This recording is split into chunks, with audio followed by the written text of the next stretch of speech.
Bismillahirrahmanirrahim. Assalamualaikum warahmatullahi wabarakatuh. Alhamdulillah. Wassalatu wassalamu ala rasulillah. Allahumma salli ala sayyidina Muhammad wa ala alihi wa ashabihi ajma'in. Amma ba'du. Puji syukur kita panjatkan kehadiran Allah di bulan suci Ramadan ini. Masih banyak kenikmatan-kenikmatan yang Allah berikan kepada kita. Kita bisa berpuasa dengan baik, kita bisa beribadah-ibadah lainnya. Kita berdoa kepada Allah, semoga ibadah kita diterima oleh Allah Subhanahu wa Ta'ala. Iman kita dikuatkan oleh Allah hingga di akhir Ramadan kita kembali suci dan kita mampu merayakan Idul Fitri, kembali kepada suci, kembali kepada fitrah. Sahabat Bangkapos yang dimuliakan Allah, hari ini kita berbicara tentang Al-Quran. Dalam rangkaian surah Al-Baqarah yang bercerita tema puasa, disebutkan ayat yang berbunyi, Syahrul Ramadan alladzi unzila fihil Qur'an hudal linnasi wa bayyinatin minal huda wal furqan. Faman syahida minkumus syahra falyasum wa man kana maridan aw ala safarin fa iddatum min ayyamin ukhar. Yuridullahu bikumul yusra wa la yuridu bikumul usra walitukmilul iddata walitukabbirullaha ala ma hadakum wa la'allakum tashkurun. Bulan Ramadan itu adalah bulan turunnya Al-Quran. Bulan turun pertama kali Al-Quran. Kalau kita lihat sejarah, Nabi menerima perintah menjadi seorang Rasul. Kejadiannya adalah di bulan Ramadan, yang kita peringati sebagai Nuzulul Quran. Turunnya Al-Quran 17 Ramadan di Gua Hira. Ramadan dengan Al-Quran adalah satu.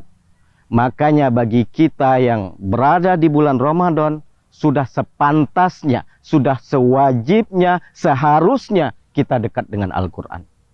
Karena Al-Quran dan Ramadan adalah satu mata uang yang mempunyai dua sisi yang nggak bisa dipisahkan. Syahrul Ramadan alladzi unzila fihil Qur'an.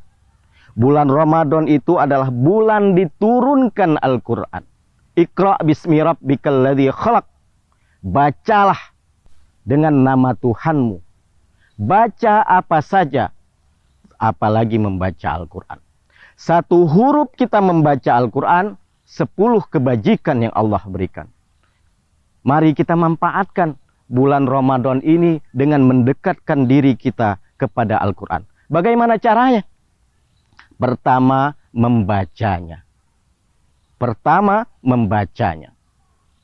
Kita umat Islam harus lebih dekat lagi, harus lebih banyak belajar lagi bagaimana membaca Al-Quran dengan fasih. Bagaimana membaca Al-Quran dengan makharijul huruf yang baik, dengan sifat-sifat huruf yang baik.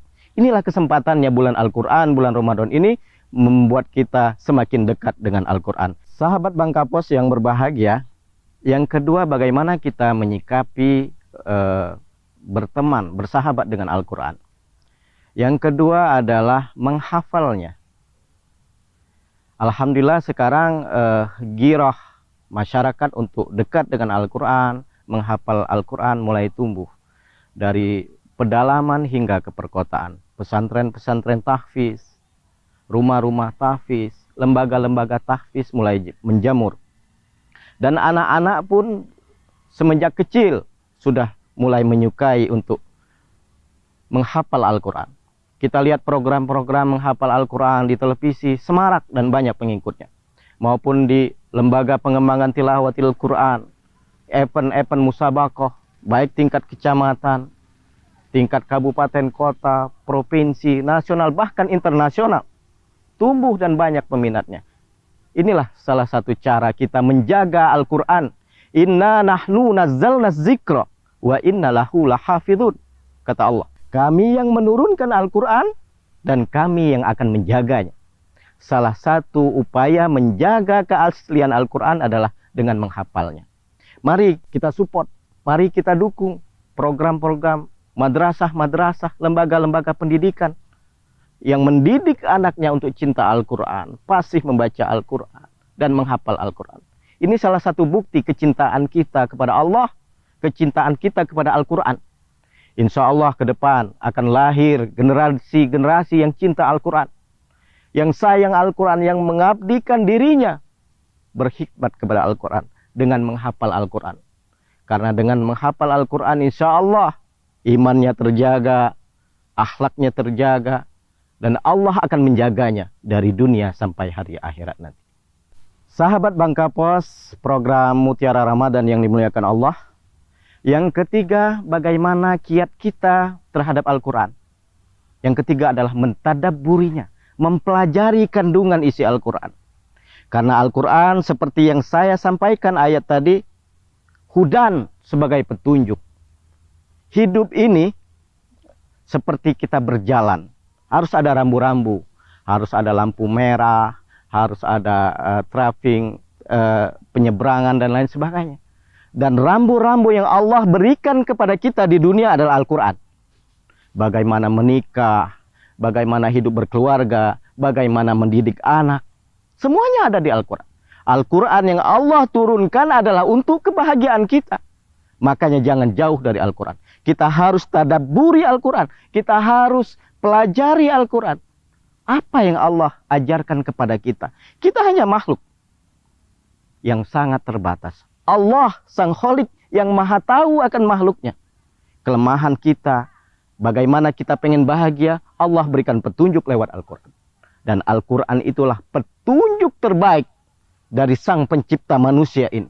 Mari bulan suci Ramadan ini kita pelajari Al-Quran. Kita tadarus. Tadarus itu selain membaca adalah mendalami isinya. Dengan mendalami isinya insya Allah kita tahu hikmahnya dan kita bisa mengamalkannya dalam kehidupan kita sehari-hari. Sahabat Bangka Pos, Mutiara Ramadan yang dimuliakan Allah, sampailah kita kepada kiat yang keempat. Bagaimana kita bersahabat, berteman dengan Al-Quran, yaitu mengamalkan ajaran Al-Quran. Al-Quran tidak ada gunanya walaupun kita fasih membacanya. Hafal begitu banyak ayat yang kita punya.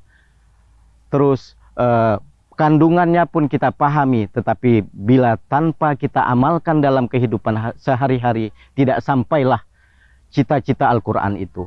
Tidak sampailah cita-cita membumikan Al-Quran dalam kehidupan masyarakat. Mari 4 statement atau 4 poin yang saya berikan ini kita amalkan dalam kehidupan kita di bulan Ramadan ini. Mari kita banyak membacanya, mari kita mencoba menghafalnya, mari kita tadabburi isinya, kita pahami kandungannya, dan kita amalkan dalam kehidupan kita sehari-hari. Insya Allah Ramadan ini adalah Ramadan yang penuh keberkahan, dan insya Allah Idul Fitri kita akan kembali fitrah, kembali suci dengan mengamalkan Al-Quran. Demikian dari kami, kurang lebihnya mohon maaf. Billahi taufiq wal hidayah. Wassalamualaikum warahmatullahi wabarakatuh.